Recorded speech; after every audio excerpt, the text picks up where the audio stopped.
The most common issue that I would see with most existing DHAs is they don't have the right person doing them. So some companies might just have their maintenance folks, Phil, just do this dust hazard analysis, walk around. So they're walking around the facility and they're putting out their best effort without question, but they're not trained on it. They may not understand, the full details of what they're looking at, and as a result, some stuff may get missed.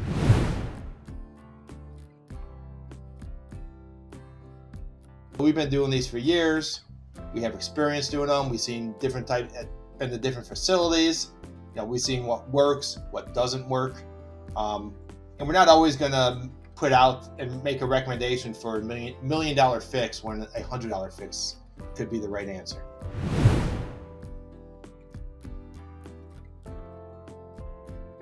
Probably one of the biggest reasons that some DHAs fail is that companies do not implement the recommendations from those DHAs.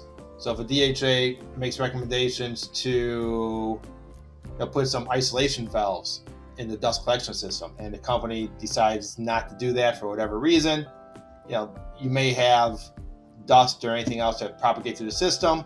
If a spark occurs in that, it can have an explosion in that situation. Or sometimes, say for example, housekeeping. If a company doesn't put into the PM programs, or the PM program isn't really as robust as it should be, isn't being followed the way it should be, things get missed.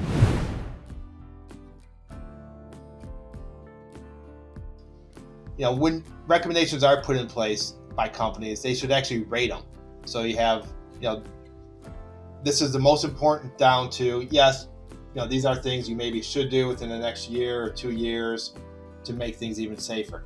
But by rating them, the company could prioritize its money, prioritize its resources, and do a focus on, the most dangerous parts of, what was identified during the DHA, and work its way down from there.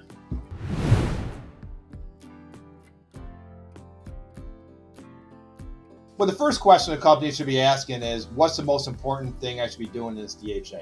Where do I start? So you get, some of these DHAs sometimes could have, 30 or 40 recommendations.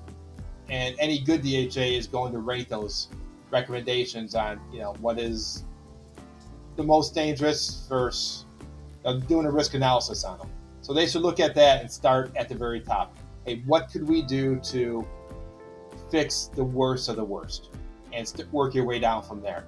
The second thing they could ask themselves is, many companies will ask is, what is this going to cost us? How can we budget this? What do we put into the budgets? Because let's face it, companies are in business to make money. And when it comes to safety, everybody wants to be safe. There's no question about it. But we also understand that, sometimes a $50,000 fix, could be fixed with a $1,000 tool instead.